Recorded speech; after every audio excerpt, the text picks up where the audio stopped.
Les personnes émotionnellement dangereuses paraissent rarement dangereuses au premier abord. Elles peuvent sembler attentionnées, protectrices, intenses et profondément intéressées par vous. C'est précisément pour cette raison qu'il est si facile de confondre le contrôle avec l'attention, la possessivité avec la passion et un attachement précipité avec une connexion exceptionnelle. Dans cet épisode, nous explorons comment reconnaître le danger émotionnel avant de devenir profondément attaché. Nous vous proposerons un cadre simple fondé sur 3 éléments: le pouvoir, la réalité et la réparation. Comment une personne réagit-elle lorsqu'elle n'obtient pas ce qu'elle veut? Est-ce qu'elle est capable d'accepter une vérité inconfortable? Ou assume-t-elle ses responsabilités et modifie-t-elle réellement son comportement après avoir blessé quelqu'un? Nous examinons également pourquoi même les personnes intelligentes et émotionnellement consistantes peuvent rester dans des relations malsaines. Nous expliquerons donc comment nous allons aborder le renforcement intermittent, l'idéalisation et aussi la dissonance cognitive, la familiarité et l'espoir. La sécurité émotionnelle ne se mesure ni à l'intensité, ni aux promesses, ni aux grandes excuses. Elle se relève à travers les comportements répétés, la constance, le respect de nos limites et la liberté d'être pleinement nous-mêmes. La confiance ne devrait jamais grandir plus vite que l'épreuve. Bienvenue dans le Cracks en français.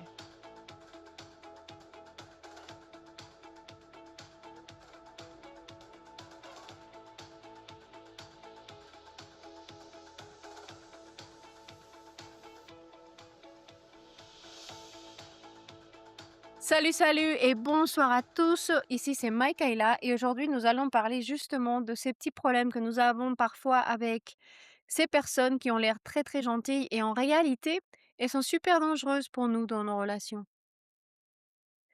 L'une des plus grandes erreurs que nous commettons lorsque nous faisons des rencontres, c'est de croire que notre objectif est de trouver quelqu'un qui nous procure de l'excitation.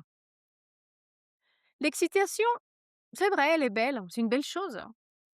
La chimie aussi, elle compte beaucoup puisque c'est une des choses qui nous fait croire qu'on est attiré par quelqu'un. Et l'attirance aussi, évidemment, c'est quelque chose de très fort.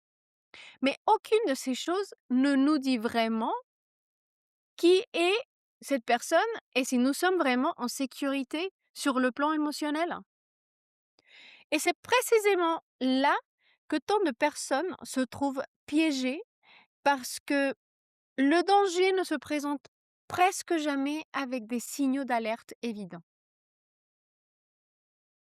Il arrive, il arrive pas en disant je vais te manipuler, tu sais. Et il ne te dit pas non plus avec le temps, je vais te faire douter de toi-même. Et évidemment non plus, il va pas arriver en nous disant, tu sais, petit à petit, je vais devenir le centre de ton univers émotionnel. Au contraire, très souvent, il prend l'apparence de la personne que tu attendais depuis très très longtemps. Quelqu'un qui t'écrit sans arrêt, quelqu'un qui semble profondément intéressé par toi, quelqu'un qui dit exactement ce que tu as envie d'entendre, quelqu'un qui te donne le sentiment d'être choisi à tout moment et quelqu'un qui paraît presque trop beau pour être vrai.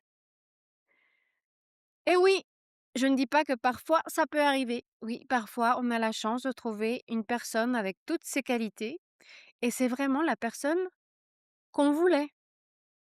Mais malheureusement, c'est pas toujours le cas. En préparant cet épisode, vous savez, en préparant cet épisode, une idée nous est particulièrement marquée. Le danger porte souvent un masque, qui ressemble beaucoup à la sécurité. Prenez un instant et réfléchissez. Le danger porte souvent le masque de la sécurité. Non parce que toutes les personnes charmantes sont dangereuses. Évidemment, il y a toujours des gens charmants qui ne sont pas dangereux, heureusement pour nous. Et aussi, ça ne veut pas dire que toutes les personnes expressives sur le plan émotionnel cherchent à nous manipuler. Je veux bien être claire sur ce sujet.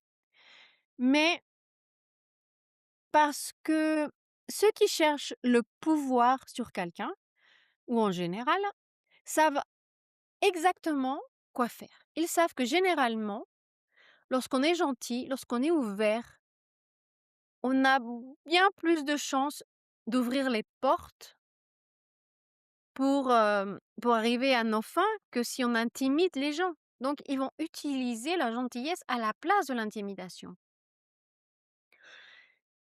Et c'est là que le contrôle peut devenir très dangereux.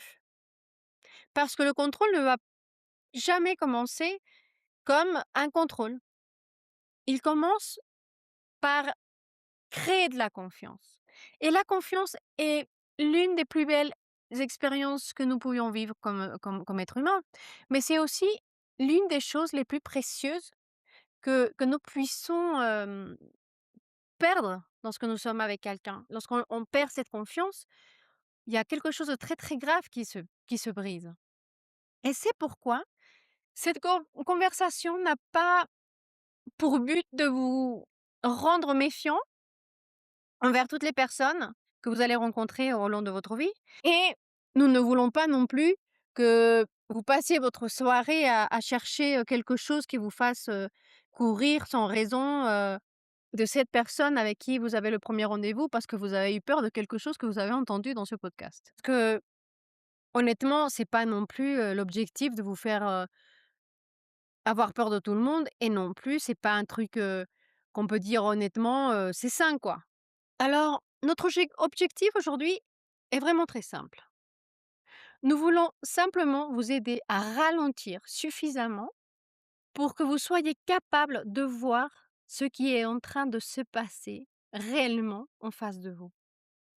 Parce qu'il existe une énorme différence entre quelqu'un qui commet une erreur et quelqu'un qui révèle un schéma de comportement. Il y a une grande différence entre l'insécurité et le sentiment d'avoir tous les droits, entre une communication maladroite et une communication émotionnelle. Il y a aussi une grande différence entre une véritable intimité et un attachement qui s'accélère beaucoup trop vite. Vous savez, les relations les plus dangereuses ne deviennent pas toxiques du jour au lendemain. Elles deviennent, elles le deviennent parce que chaque petit événement, chaque petit événement semble facile à justifier. Et qu'est-ce que je veux dire par là? Par exemple, quand il y a un problème et on commence. Il était simplement stressé. Non, mais il a eu une vie très difficile. Ou quelque chose comme. Non, mais c'est parce qu'il a peur de me perdre. Mais non, il ne l'a pas fait exprès. Mais tu sais, en plus, il s'est excusé quand même, hein. Évidemment, si on les prend séparément, aucune de ces explications paraît bizarre. Elle est plutôt raisonnable. Jusqu'au jour où, peut-être des mois plus tard, vous réalisez que vous avez passé plus de temps à expliquer son comportement qu'à l'observer. Et c'est précisément là le sujet de l'épisode. Il faut observer, pas supposer. Il faut pas fantasmer. Il faut pas tomber amoureux du potentiel. Il faut observer. Parce qu'une relation saine ne vous demande jamais d'ignorer de la réalité. Au contraire, plus vous apprenez à connaître l'autre, plus vous vous sentez en sécurité. Vous ne devez pas non plus devenir de plus en plus anxieux. Vous ne commencez pas non plus à penser que chacun de vos mots est un problème. Vous n'avez pas non plus l'impression d'essayer en permanence d'éviter la prochaine dispute. Au contraire, vous allez vous sentir tranquille, détendu. Vous savez que vous avez le droit d'être vous-même, vous pouvez être, drôle et jouer. Vous arrêtez de marcher sur les coquilles d'œufs et c'est pour ça que vous savez que vous êtes en sécurité et que vous sentez une sécurité émotionnelle. Parce que vous savez aussi qu'une relation, ce n'est pas de la perfection, ce n'est pas non plus un bonheur permanent, c'est juste de la sécurité. Alors, avant de parler des signaux d'alerte, avant de parler de manipulation et avant de parler de partenaires émotionnellement dangereux, nous voulons commencer par une question. Comment reconnaître un danger émotionnel avant d'être profondément attaché à quelqu'un? Parce qu'une fois que l'attachement devient très fort, il devient beaucoup plus difficile, mais beaucoup plus difficile de rester objectif. Parce que notre cerveau commence à protéger la relation au lieu d'évaluer la relation. Et c'est pour ça que nous trouvons toujours des explications ou des justifications et nous commençons à ce moment-là à espérer. À espérer quoi? Que nous allons avoir des meilleurs moments, nous allons aussi avoir des bonnes discussions, nous allons être capables d'avoir des belles conversations, mais nous allons aussi commencer à imaginer l'avenir. Et peu à peu, les possibilités que nous croyons voir deviennent de plus en plus convaincantes. Mais le problème, c'est que pas qu'elles soient convaincantes, c'est qu'elles deviennent plus convaincantes que la réalité. Et c'est pourquoi le premier cadre dont nous allons parler est peut-être l'un des plus grands outils et un des plus utiles pour que vous puissiez apprendre à voir ce qu'il y a devant vous. Parce que il faut pas se demander si quelqu'un est parfait, mais il faut juste poser des questions importantes. Comme par exemple, comment cette personne gère-t-elle le pouvoir? Comment gère-t-elle la réalité? Et comment gère-t-elle les blessures qu'elle a causées? Vous savez, honnêtement, ces 3 questions disent bien plus sur le cadre d'une personne que presque tout ce qu'elle pourra vous dire dans sa vie. Certaines personnes ne paraissent pas dangereuses au début. Elles semblent attentionnées, protectrices, émotionnellement intelligentes, parfois un peu intenses, mais d'une manière qui peut nous paraître flatteuse. Et c'est parce que le début de la relation, tout semble particulièrement fort. Et beaucoup de personnes ont conclu qu'elles vivent quelque chose d'exceptionnel. Elles sont persuadées qu'elles vivent quelque chose d'exceptionnel. Et pourtant, l'intensité n'est pas du tout quelque chose qui nous fasse preuve de sécurité. L'intensité ne nous dit pas si c'est de la sécurité. Et quelqu'un qui est charmeur ne veut pas dire que cette personne ait du caractère non plus. Et c'est là les pièges. On tombe souvent dans ces pièges. Mais pourtant, il existe une question qui en dit beaucoup plus que ça, qui va nous dire à quel point cette personne nous apprécie vraiment. Et c'est une question très simple, c'est de nous demander qu'est-ce qui se passe lorsque cette personne n'obtient pas ce qu'elle veut? Cette question, honnêtement, elle révèle beaucoup de choses. Et pourquoi elle dit autant de choses? Eh bien, c'est très simple, parce que elle va nous dire sa façon de réagir. Parce que l'une des façons les plus simples de se sentir dépassé lorsqu'on fait des rencontres consiste à essayer de mémoriser des certaines, de certains signaux d'alerte.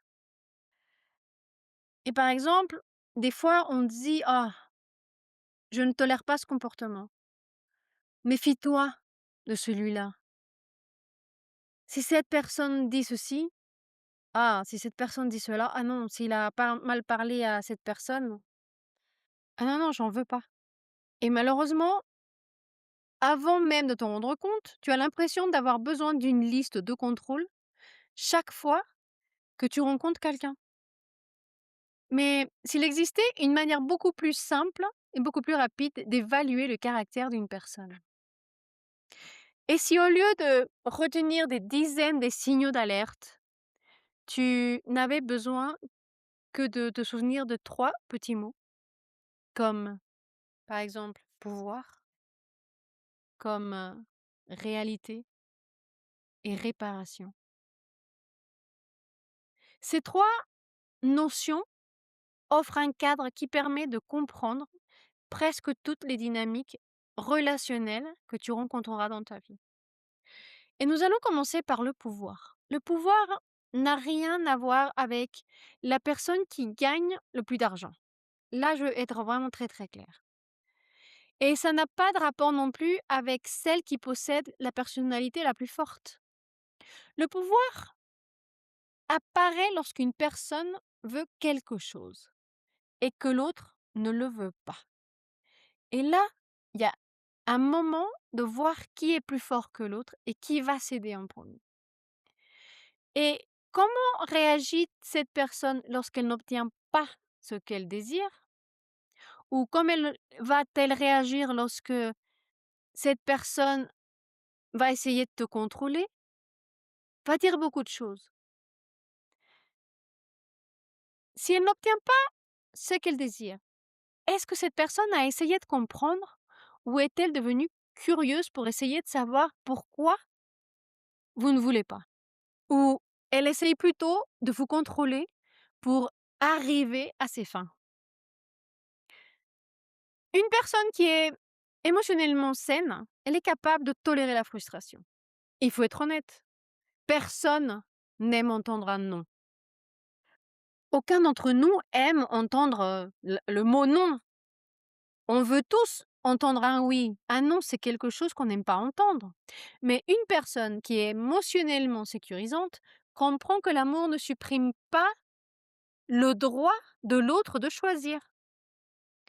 Mais une personne qui veut vous contrôler, en revanche, considère que ton indépendance est un obstacle. Donc, comme vous pouvez voir, les premiers petits signes sont souvent extrêmement subtils. Il est possible aussi que cette personne essaye ou insiste pour officialiser votre relation, mais un peu trop vite, avant que vous soyez prêt. Peut-être aussi que cette personne attend que vous allez avoir une communication permanente.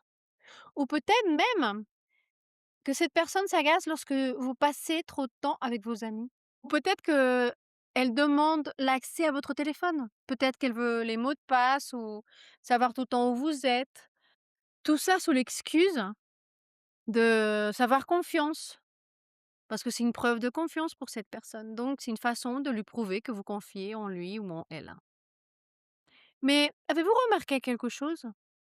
Si on prend tout ça séparément, aucun de ces petits comportements ne paraît vraiment dramatique ou particulièrement dramatique. C'est précisément pour cela qu'ils sont si faciles à justifier. La vraie question n'est pas ce que cette personne vous demande. La vraie question est comment réagit cette personne lorsque tu poses des limites. Par exemple, vous pouvez lui dire: «J'espère pas te déranger, mais j'ai pas envie de te donner mon mot de passe. Tu sais, j'ai déjà quelque chose de prévu ce soir. Ou j'ai besoin d'un peu de temps pour réfléchir. Non, je suis pas prêt pour formaliser notre relation. Il me faut encore un peu plus de temps.» Ces petits moments révèlent bien davantage que les plus grands gestes romantiques. Parce que les limites vont révéler le caractère. Une personne qui est émotionnellement saine peut être déçue parce que vous lui avez pas donné un mot de passe. Mais en même temps, elle peut te poser des questions pour essayer de comprendre pourquoi vous ne venez pas. Mais cette personne-là ne va pas vous punir parce que vous avez des limites. Il va pas non plus se faire, la victime parce que vous ne lui donnez pas votre mot de passe et il va pas non plus essayer de vous culpabiliser de tous les mal que cette personne peut vivre à un certain moment. Mais une personne qui veut vous contrôler va réagir souvent d'une autre façon. Soudain, les limites deviennent la preuve de, que vous ne confiez pas assez en elle, ou vous ne tenez pas assez à elle, ou peut-être que vous cachez quelque chose, ou peut-être que vous êtes un peu trop compliqué et vous faites toujours des histoires, ou peut-être qu'elle se sent pas en sécurité parce que vous avez pas confiance en elle. Et je veux que vous vous rendiez compte de quelque chose de très important ici. Avez-vous vu la rapidité dans laquelle le problème n'est plus le problème? Sinon, comment cette personne a littéralement changé la direction de cette conversation? Au lieu de parler des limites, on se trouve dans une position à défendre notre propre caractère, notre propre point de vue. Et vous savez quoi? C'est pas un hasard. C'est littéralement un déplacement du pouvoir. Pourquoi du pouvoir? Parce qu'il va essayer de vous convaincre de faire ce qu'il vous demande. Il ne l'accepte pas, cette réponse. Il va essayer de vous convaincre à faire ce que cette personne veut. Maintenant, nous allons passer au deuxième élément de notre cadre, la réalité. La réalité est étonnamment simple. Cette personne est capable de supporter la vérité ou pas? Pas la vérité que cette personne croit être la vérité ou la vérité qui lui convient, mais la vraie vérité. Est-ce que cette personne peut entendre qu'elle t'a blessé? Est-ce que cette personne peut accepter que que tu n'es pas d'accord avec, son opinion ou son point de vue ou avec elle? Peut cette personne reconnaître qu'elle a commis une erreur? Ou bien la réalité devient-elle immédiatement un sujet de négociation, quelque chose de négociable? Les personnes qui ont du mal à assumer leurs responsabilités modifient souvent le récit plutôt que leur comportement. Ils vont vous dire des choses comme: «Mais non, c'est pas comme ça que ça s'est passé, tu te souviens mal, c'était pas comme ça. Tu es beaucoup trop sensible. Ah mais non, mais tu exagères quand même, hein». Et petit à petit, la conversation cesse de porter sur ce qui s'est réellement produit pour tourner autour d'une autre question. Comme par exemple mettre en doute si ton expérience est valable. Et ça, c'est quelque chose de très, très puissant parce que à ce moment-là, on cherche plus à résoudre un problème. On cherche plus ensemble à chercher une solution. On se trouve à défendre notre propre perception de la réalité, ce que nous avons vécu, la façon dont nous l'avons vécu. Mais comme notre façon d'être vécue ne correspond pas à la sienne, elle va être mise en doute. Et dans une relation saine, on ne t'oblige jamais à convaincre quelqu'un de que tes émotions existent et sont valables. Un partenaire sain peut voir un souvenir différemment que toi. Il peut l'avoir dans sa tête d'une manière différente ou avec des faits différents ou des choses qui se modifient un petit peu. Et cela arrive. Mais il reste sincèrement intéressé de ces différences et pourquoi tu l'as vécu comme ça et pourquoi lui l'a peut-être pas vécu de la même manière. Mais il ne part pas automatiquement du principe que le problème c'est toi. Il dit pas: «Ah non, c'est pas comme ça que je m'en souviens, alors c'est toi le problème». Non, non, c'est pas du tout comme ça. Une personne qui a envie d'arriver à quelque chose avec vous va trouver vraiment, hem, une façon de communiquer pour savoir pourquoi on a des petites différences dans quelque chose qui s'est passé ou que nous avons vécu ensemble. Il va être curieux, il va essayer de poser des questions ou elle va être curieuse et va essayer de comprendre pourquoi vous avez une différence dans ces perceptions de quelque chose que vous avez vécu ensemble. Mais l'autre personne, elle va tout de suite dire que non, que vous êtes des menteurs et que ça ne s'est pas du tout passé comme ça. Maintenant, j'aimerais bien passer à la réparation. Et la réparation, qu'est-ce que je veux dire? C'est trouver les moyens de guérir quelque chose. Parce que nous savons bien sûr que toutes les relations connaissent des conflits. Toutes les relations vont avoir des déceptions et toutes les relations vont aussi avoir des erreurs. Et c'est la chose la plus normale sur cette terre.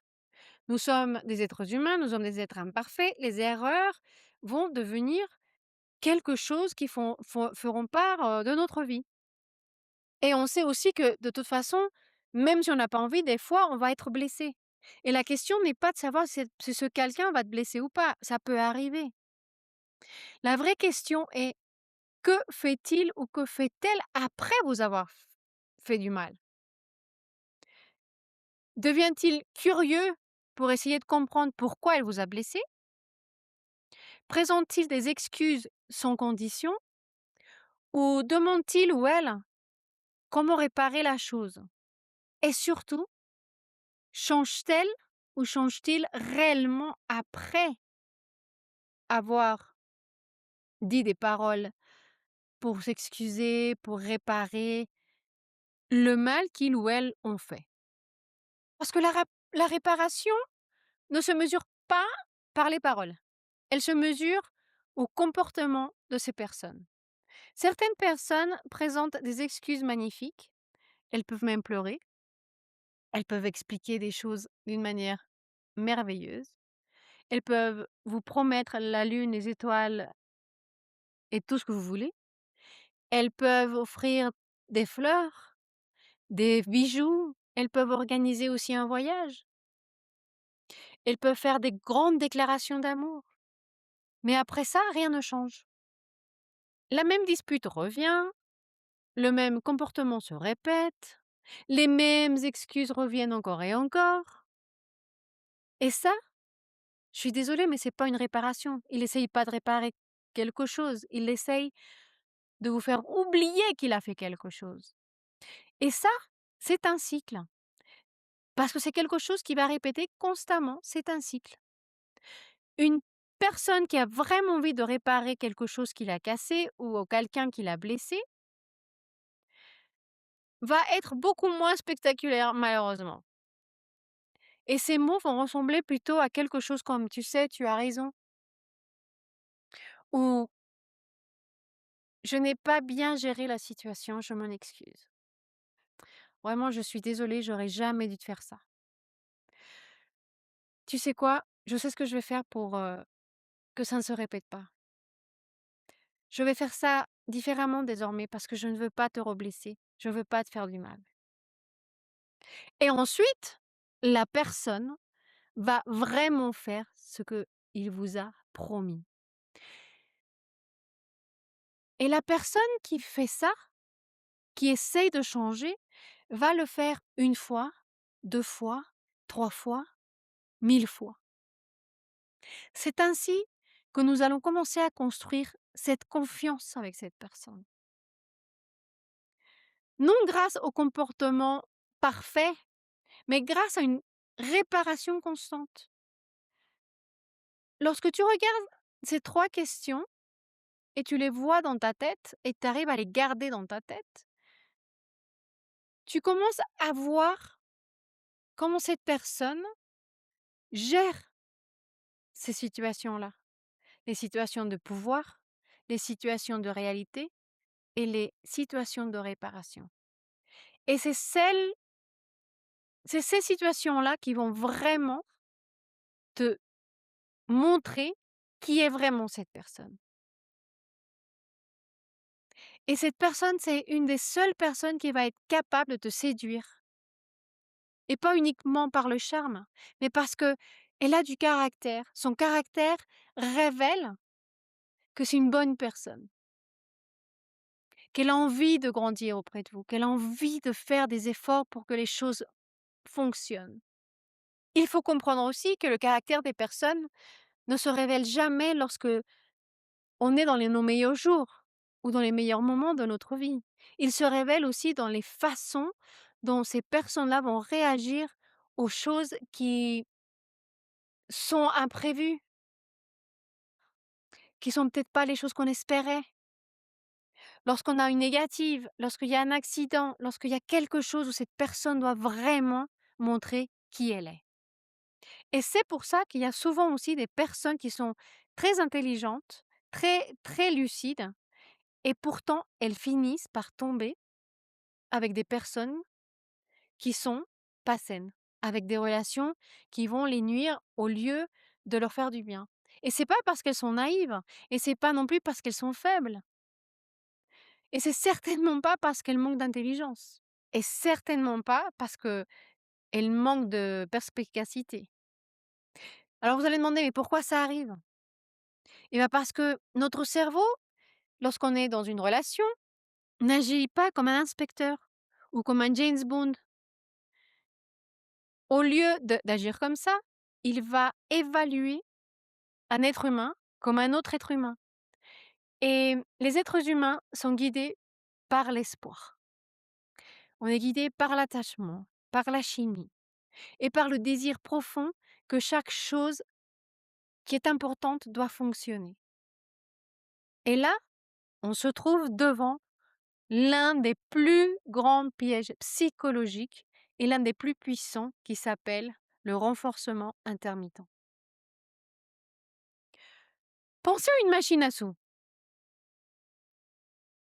Tu ne gagnes pas à chaque fois, à chaque partie. Si c'était le cas, le jeu perdrait beaucoup d'intérêt.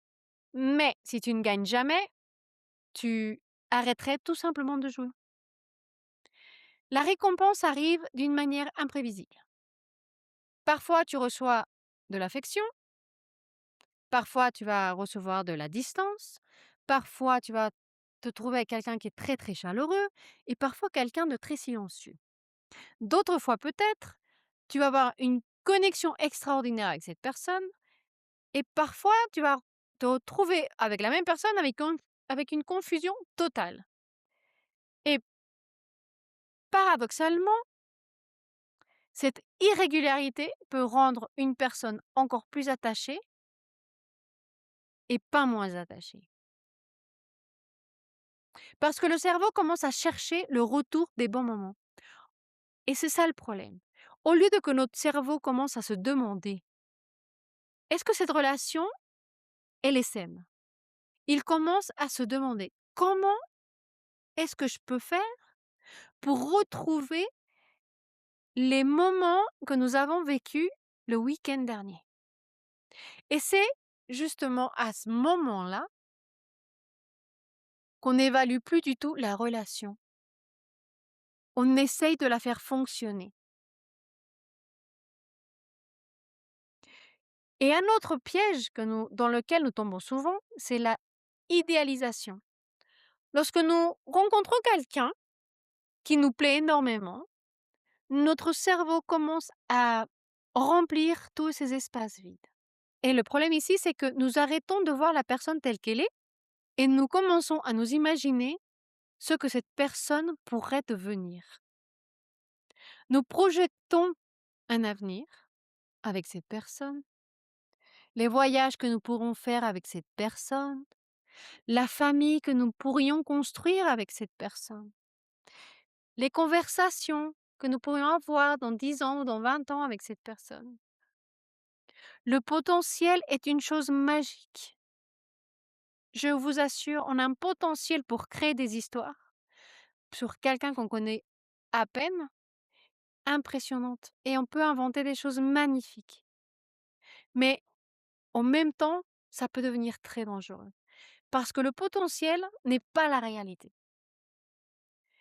Ce qu'une personne pourrait devenir n'est pas la même chose que celle qu'elle est aujourd'hui. Une relation se vit dans le présent, pas dans les possibilités, pas dans le passé, pas dans le futur. Elle se vit dans le présent. Et lorsque nous sommes capables d'imaginer tellement de choses dans le futur, On oublie de voir qui on a en face. Une autre raison pour laquelle tant de personnes restent en dissonance cognitive, c'est l'inconfort que nous représentons lorsque la réalité entre en conflit avec ce que nous croyons être la réalité. Imagine que pendant 10 mois, tu as répété à tous tes proches que cette personne était extraordinaire, que tu l'as présentée à ta famille, tu as réorganisé ta vie, puis tu découvres un comportement qui ne correspond plus du tout à l'histoire que tu as racontée à tout le monde. À ce moment-là, ton cerveau n'a plus que 2 choix, 2 options. Changer ton histoire ou trouver des excuses au comportement de cette personne.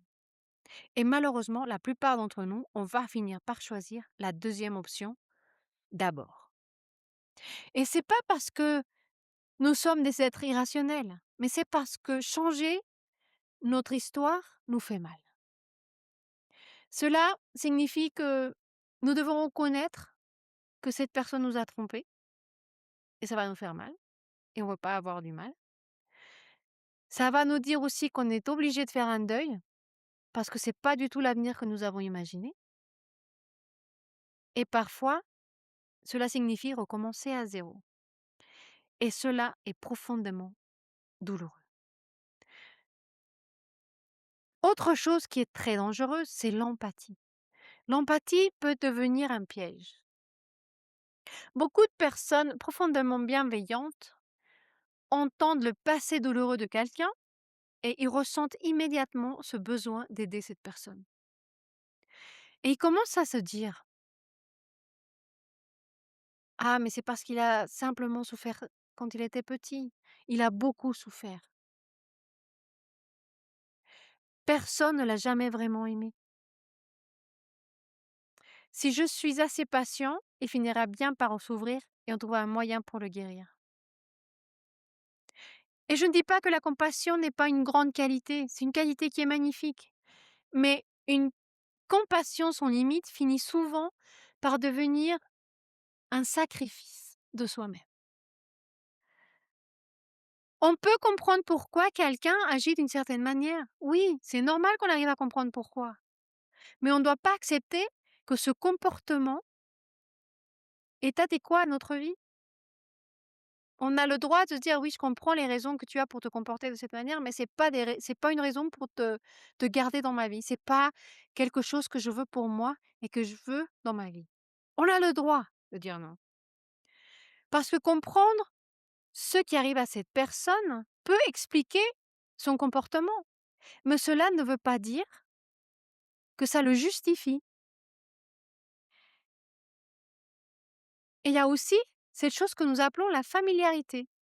Nous confondons parfois ce qui nous est familier avec ce qui est compatible. Par exemple, si nous avons grandi dans une maison chaotique, bah pour nous, les choses chaotiques, c'est quelque chose de normal, c'est quelque chose de familier. On les comprend, on les vit, on les a vécues et c'est notre façon de voir les choses normales. Mais si soudain on trouve quelqu'un qui est calme, qui n'est pas du tout chaotique, peut nous sembler quelqu'un de très ennuyeux. Parce que pour nous, l'instabilité nous paraît quelque chose de normal. Si on trouve aussi que cette personne est constante, on va trouver ça plutôt bizarre. Ça va nous donner un peu de méfiance peut-être.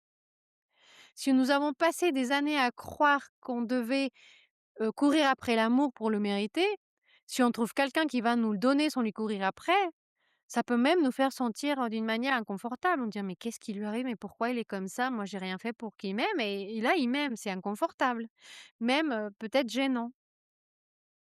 Mais ça ne signifie pas que l'amour sain soit mauvais. Cela signifie simplement que notre système nerveux ne reconnaît pas quelque chose parce qu'il n'est pas habitué à cette situation. C'est pas parce que c'est pas bon pour toi, c'est justement quelque chose d'inconnu et un peu stressant pour nous, parce que c'est quelque chose de nouveau. Et Autre chose qui nous fait un peu de mal aussi, c'est l'espoir. Parce que l'espoir est l'une des forces les plus puissantes dans les relations. L'espoir, il nous dit: «Il va changer, il traverse une période difficile, mmh, ce n'est pas vraiment lui en ce moment, mais non, mais les choses vont s'améliorer».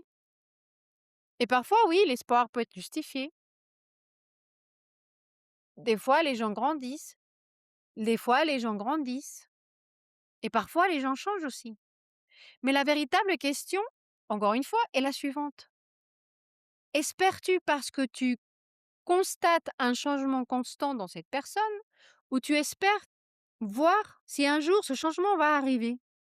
Parce que ce sont 2 choses totalement différentes. Une véritable évolution laisse des preuves, pas seulement des promesses.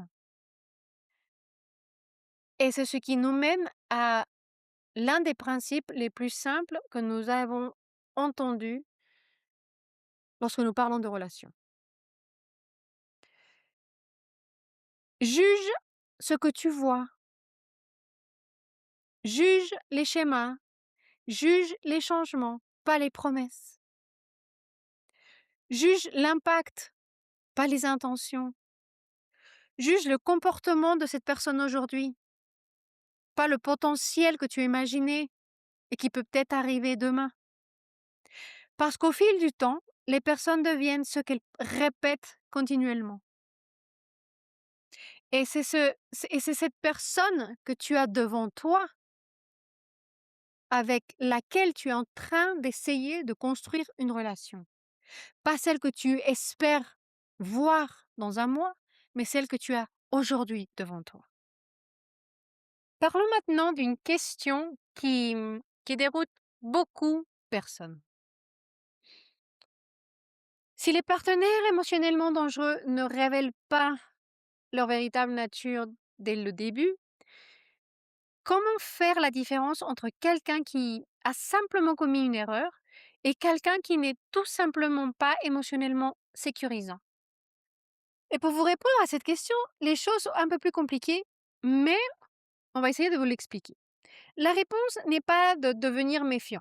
On ne peut pas être méfiant de tout le monde parce qu'on ne sait jamais, c'est peut-être juste une perception que nous avons de cette personne et donc on ne peut pas être méfiant non plus, de tout le monde.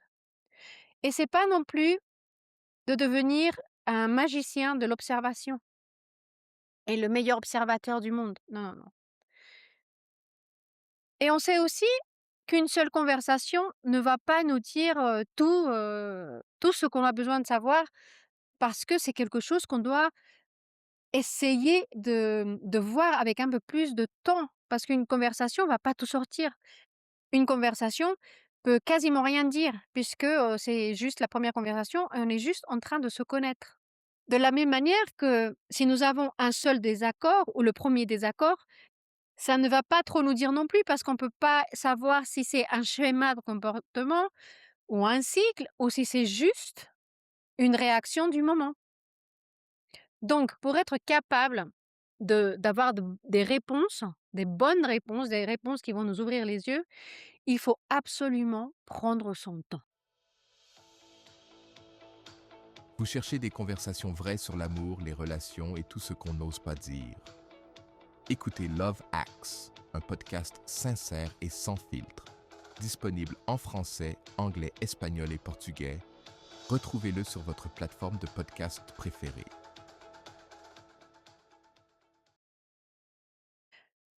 Parce que le temps va révéler son caractère.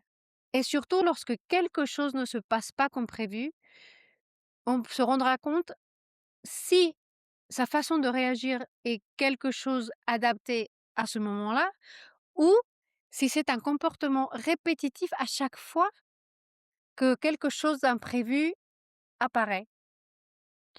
L'une des habitudes les plus saines que on peut adopter est d'arrêter de considérer que chaque, signal est un feu vert ou est un feu rouge. Il faut plutôt le voir comme un feu orange. Il faut ralentir, il faut prendre son temps, il faut pas accélérer dans la relation. il faut être prudent. Il faut pas mettre non plus immédiatement un terme à cette histoire. Il faut recueillir des informations sur cette personne et comme ça, vous êtes capable de continuer votre vie pendant que vous êtes en train de connaître cette personne. Vous pouvez continuer à voir vos amis sans vous perdre dans une relation avec une personne. Vous pouvez continuer à faire, vos hobbies ou vos loisirs sans être toujours, en train de penser à cette personne. Parce que vous êtes en train de prendre les choses lentement. Vous êtes en train de prendre votre temps pour connaître cette personne et de voir toutes ses réactions par rapport à ces moments-là de d'imprévus où cette personne peut-être ne va pas avoir ce qu'elle veut et voir comment cette personne va essayer de réagir ou de négocier les situations. Il faut pas dépendre de cette personne émotionnellement et si vous n'êtes pas dépendante de cette personne émotionnellement, vous pouvez encore découvrir qui est réellement cette personne, qui elle est réellement. Vous n'avez pas besoin de décider qui elle est juste parce que quelque chose est arrivé à ce moment-là ou parce que ce moment-là était inconfortable pour vous. Peut-être qu'à ce moment-là, cette personne, elle a eu une réaction, passagère, quelque chose d'imprévu parce que cette personne, à ce moment-là, peut-être elle était sous tension, peut-être qu'elle avait des problèmes quelque part et ça veut pas dire que c'est non plus un feu rouge. Ça veut justement dire qu'il faut attendre pour voir si cette réaction est quelque chose de répétitif ou non. Peut-être que c'était juste quelque chose d'une fois, mais pour être sûr, il faut prendre le temps de découvrir qui est cette personne réellement. Et surtout, il faut pas ignorer cette réaction. C'est pour ça qu'il est si important de l'observer et puis de parler sur cette réaction et de choisir un exercice ou un exemple précis pour faire cet exercice. Il faut pas choisir 350, choses que vous n'avez pas peut-être aimées de cette personne, mais celle qui vous a plus gêné. Vous prenez cette seule chose qui vous a gêné et vous en parlez, tout simplement. Et vous pouvez lui dire, par exemple: «Tu sais, vendredi, nous avions prévu de nous voir et tu ne m'as pas prévenu qu'à la fin, tu pourrais pas venir. Et pour moi, ça, c'est quelque chose d'inacceptable parce que je comptais sur toi.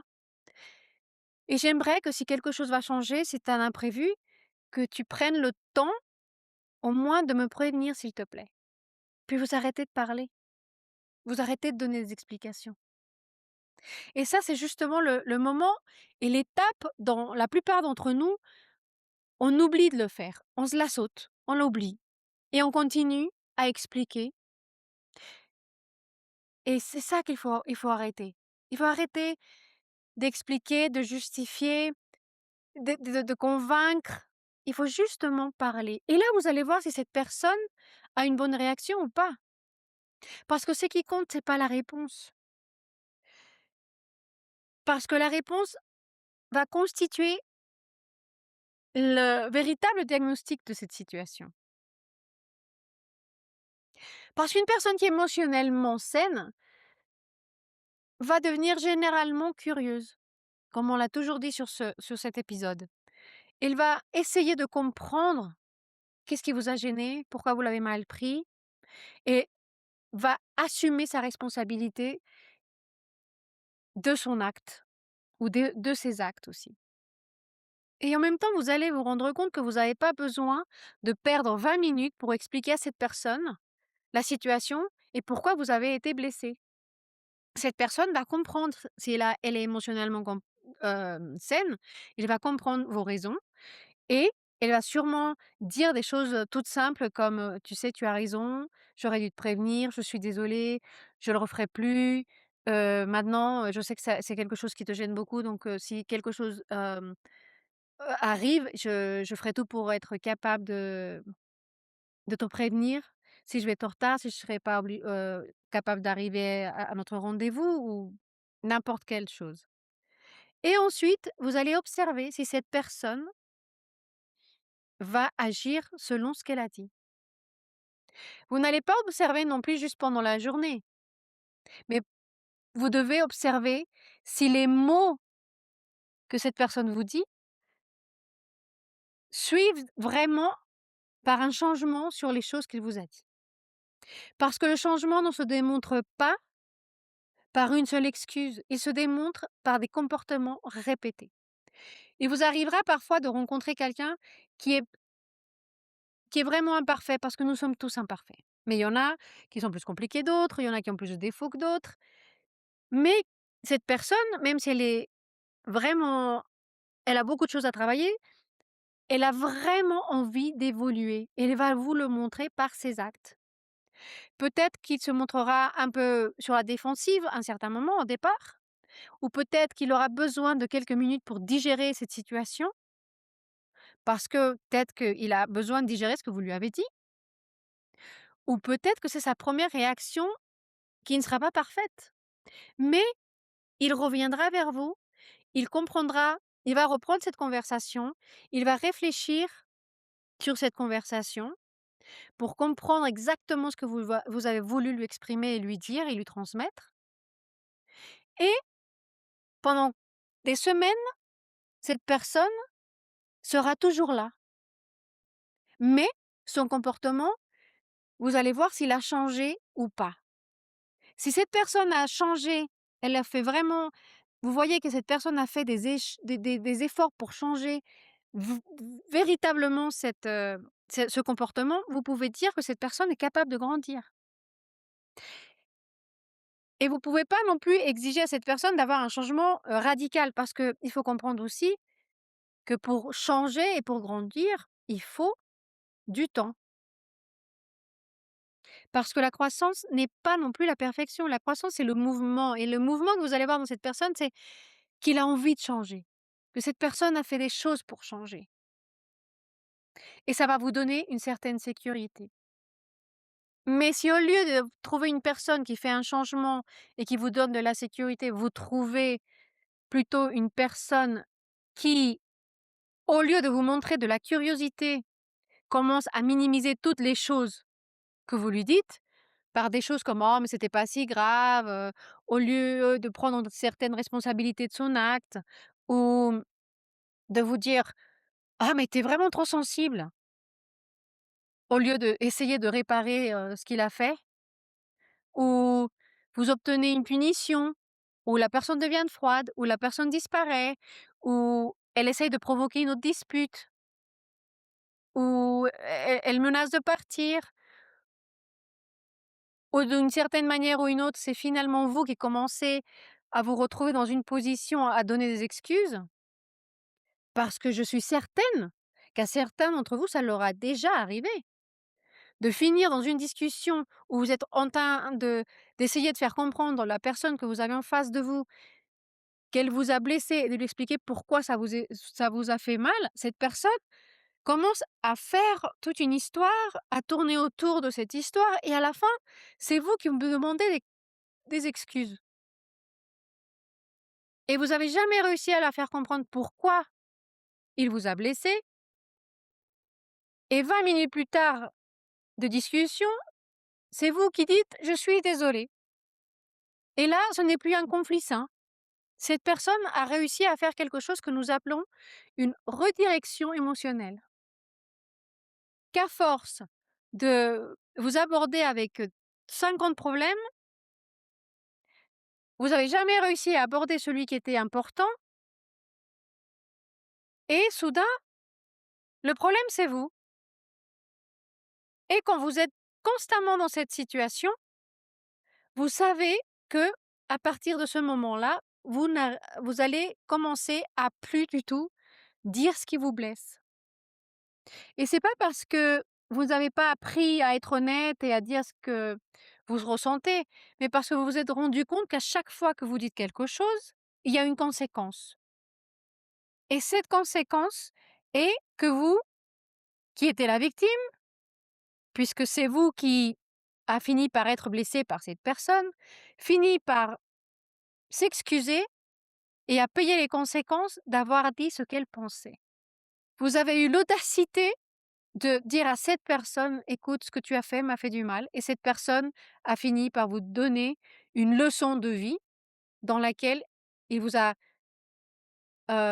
fait voir qu'en fait, non, c'est pas lui le coupable, mais c'est vous le méchant qui voulez le faire responsable des choses qui vous arrivent. Et ça, c'est un exemple, très clair de comment évaluer votre relation. Posez-vous ces 3 questions. Les actes de cette personne correspondent-ils régulièrement à ses paroles? Ou après avoir passé du temps avec cette personne, est-ce que je me sens généralement plus calme ou je finis par être plus fatigué et beaucoup plus anxieux? Et surtout, est-ce que je me sens davantage moi-même ou de moins en moins moi-même? Ces questions paraissent presque trop simples. Pourtant, elles sont remarquablement fiables. Les relations saines élargissent votre vie. Vous ne devenez pas plus petit. Vous ne devenez pas non plus plus silencieux. Vous ne devenez pas peureux. Vous n'avez pas peur de commettre des erreurs. Au contraire, quand vous êtes dans une relation saine, vous avez la liberté d'être vous-même. Vous vous sentez en sécurité. Vous n'avez pas peur de dire ce que vous pensez lorsque quelqu'un vous fait du mal. Vous n'avez pas besoin d'être constamment rassuré. Vous avez de la liberté. Et ça, c'est quelque chose de très important parce que vous vous sentez en liberté. Il y a également une chose très importante à garder dans notre esprit. Vous n'avez pas besoin d'accumuler des preuves sans fin avant de prendre votre propre ressenti au sérieux. Parce que, honnêtement, beaucoup de personnes se disent: «Je devrais peut-être lui laisser encore une chance» ou «Je devrais peut-être attendre un peu. Peut-être que si je réagis de cette façon, moins excessive, ben, cette personne va changer». Mais si votre corps se sent constamment en état d'alerte, si vous passez votre temps à gérer les émotions de votre partenaire et surtout si vous vous censurez sans cesse pour éviter un conflit, toutes ces expériences que je viens de vous dire ont de la valeur. Parce que c'est votre système nerveux qui est en train de détecter ce schéma et le détecte bien avant que votre esprit rationnel soit prêt à le reconnaître. Votre corps vous dit: «Il y a quelque chose qui cloche». Écoutez aussi votre corps. Parce que cela signifie que votre corps est inconfortable. Il est tout le temps dans un signal d'alerte et surtout, ça veut dire que cette expérience que vous êtes en train de ressentir mérite d'être écoutée. Parce qu'on doit comprendre que lorsque nous sommes avec quelqu'un de bien, quelqu'un de sain, quelqu'un qui nous donne une vraie relation saine, la réalité que nous sommes en train de vivre est beaucoup plus claire et jamais elle est aussi confuse. Parce qu'on sait qu'on peut s'exprimer sans avoir peur, parce qu'on sait qu'on peut dire que nous sommes pas bien. On peut dire: «Oh écoute, tu m'as blessé» ou «Écoute, j'ai pas envie de sortir» ou «Écoute, non, je veux pas donner mon password» ou «Écoute» et cette personne va comprendre. Mais lorsque vous êtes en face de quelqu'un qui n'est pas dans une situation saine mentalement ou émotionnellement parlant, la relation va devenir de plus en plus confuse. Mais une relation saine, c'est une relation claire. La réalité est claire. Vous n'avez pas peur. Vous savez de quoi vous savez ce que vous avez devant vous. Vous savez vous savez à quoi vous attendre.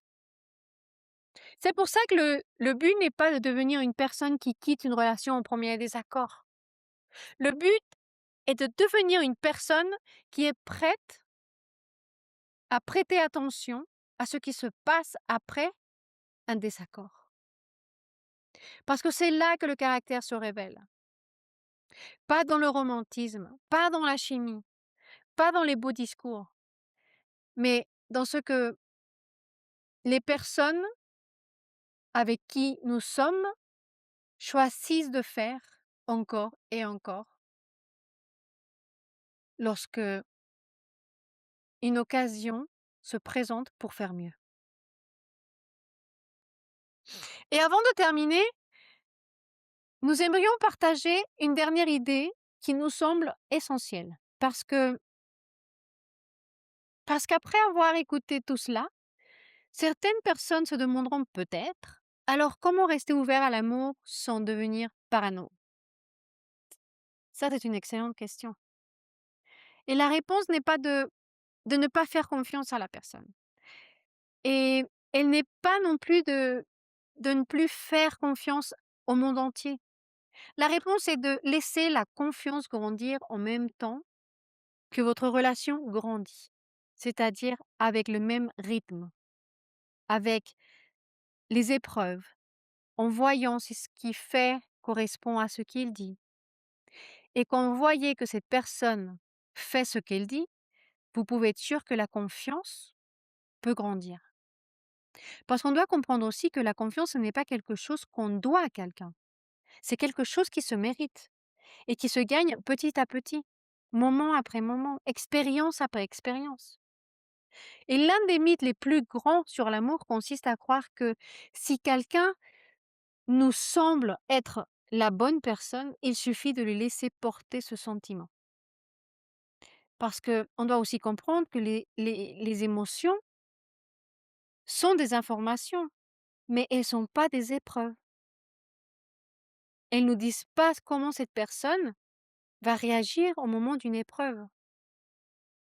Parce qu'on doit aussi comprendre que les papillons qu'on sent dans le ventre peuvent traduire aussi de l'enthousiasme, mais parfois ça peut être aussi de l'anxiété. Ou parfois ça peut être que de l'attirance. Et parfois ils indiquent simplement que notre système nerveux reconnaît quelque chose de familier. Mais comme on l'a déjà dit, quelque chose de familier ne veut pas dire que c'est quelque chose de bien pour nous. Et c'est précisément pour cela que les émotions ont besoin de réalité et que la réalité a besoin du temps. C'est pour ça aussi que l'une des habitudes les plus saines que vous puissiez adopter lorsque vous êtes euh, en train de rencontrer des gens est très important de laisser les personnes se révéler naturellement avec le temps. Arrêtez de vous précipiter pour définir une relation, pour savoir si cette relation peut traverser ou pas les désaccords. Arrêtez d'inventer des histoires. Je sais que c'est dur, c'est une nature humaine de nous faire des histoires magnifiques par rapport à quelqu'un, mais on doit arrêter. Parce que ce qui va nous donner ces informations, c'est traverser un désaccord, voir ses réactions. Prenez pas de décision qui change votre vie avant d'avoir vu comment cette personne assume ses responsabilités. Ne confondez pas 2 semaines de régularité avec 6 mois d'inconstance. La véritable intimité ne se construit pas en accélérant le rythme de votre relation. Elle va se construire en traversant la vie ordinaire ensemble, en vivant des déceptions, des moments de stress, des moments d'emploi du temps chargé, des malentendus, des conflits. Ces moments vous apprennent infiniment plus qu'un voyage parfait ou une parfaite lune de miel. Tout le monde peut être merveilleux pendant une phase de séduction, mais le caractère va apparaître lorsque la vie devient inconfortable, lorsque la personne est fatiguée, lorsqu'elle est frustrée, lorsque vous lui avez dit non, lorsque cette personne n'obtient pas ce qu'elle voulait. C'est dans ces moments-là que la sécurité émotionnelle va faire grandir votre relation ou va la faire disparaître. Nous aimerions aussi également dire un mot à toutes ces personnes qui réalisent aujourd'hui qu'elles sont en train d'ignorer certains signaux d'alerte dans une relation ou dans une relation passée. Et moi, je vous demande, s'il vous plaît, ne transformez pas cet épisode en une nouvelle raison de vous critiquer. La plupart des gens ignorent ces signaux. On les ignore, ces signaux d'alerte. Et c'est pas parce que nous sommes naïfs. On les ignore parce qu'on espère qu'ils vont changer. Parce qu'on croit que chacun mérite une seconde chance. Parce qu'on croit que quand on veut que l'amour fonctionne, on va tout faire pour cet amour fonctionne. Et je dois vous dire, c'est pas des faiblesses. Ah, je dois dire aussi que c'est des très belles qualités que nous avons. Mais l'objectif, c'est pas de perdre ces qualités. L'objectif est de les protéger pour qu'elles nous aident dans un futur. La compassion devient beaucoup plus saine lorsqu'elle est accompagnée de discernement. L'empathie devient beaucoup plus saine lorsqu'elle est accompagnée de limites. L'espoir devient beaucoup plus sain lorsqu'il est accompagné de preuves. Vous n'avez pas besoin de devenir cynique pour devenir plus sage. Vous devez simplement cesser de vous poser une première question. Qui pourrait devenir cette personne dans ma vie? Avant de vous poser une autre question, qui est bien plus importante. Qui est vraiment cette personne et qui me montre-t-elle être jour après jour? Parce que c'est cette relation-là avec cette personne que vous êtes en train de choisir. Pas celle que vous êtes en train d'imaginer, mais celle qui existe réellement en face de vous. Je pense que c'est bien la leçon la plus importante de tout cet épisode. Ne construisez pas une relation sur des promesses, construisez-la sur des comportements répétés. Ne mesurez pas l'amour à l'intensité, mais mesurez-le à la constance. Ne confondez pas la chimie avec de la compatibilité et ne confondez pas la vulnérabilité avec la responsabilité.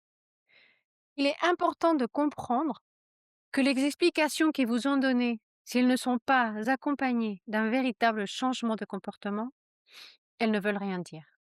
Au fond, la sécurité émotionnelle n'est pas spectaculaire, elle n'est pas bruyante. Elle représente exactement l'opposé. Elle vous laisse respirer, elle vous laisse montrer les désaccords, poser des limites et faire des erreurs.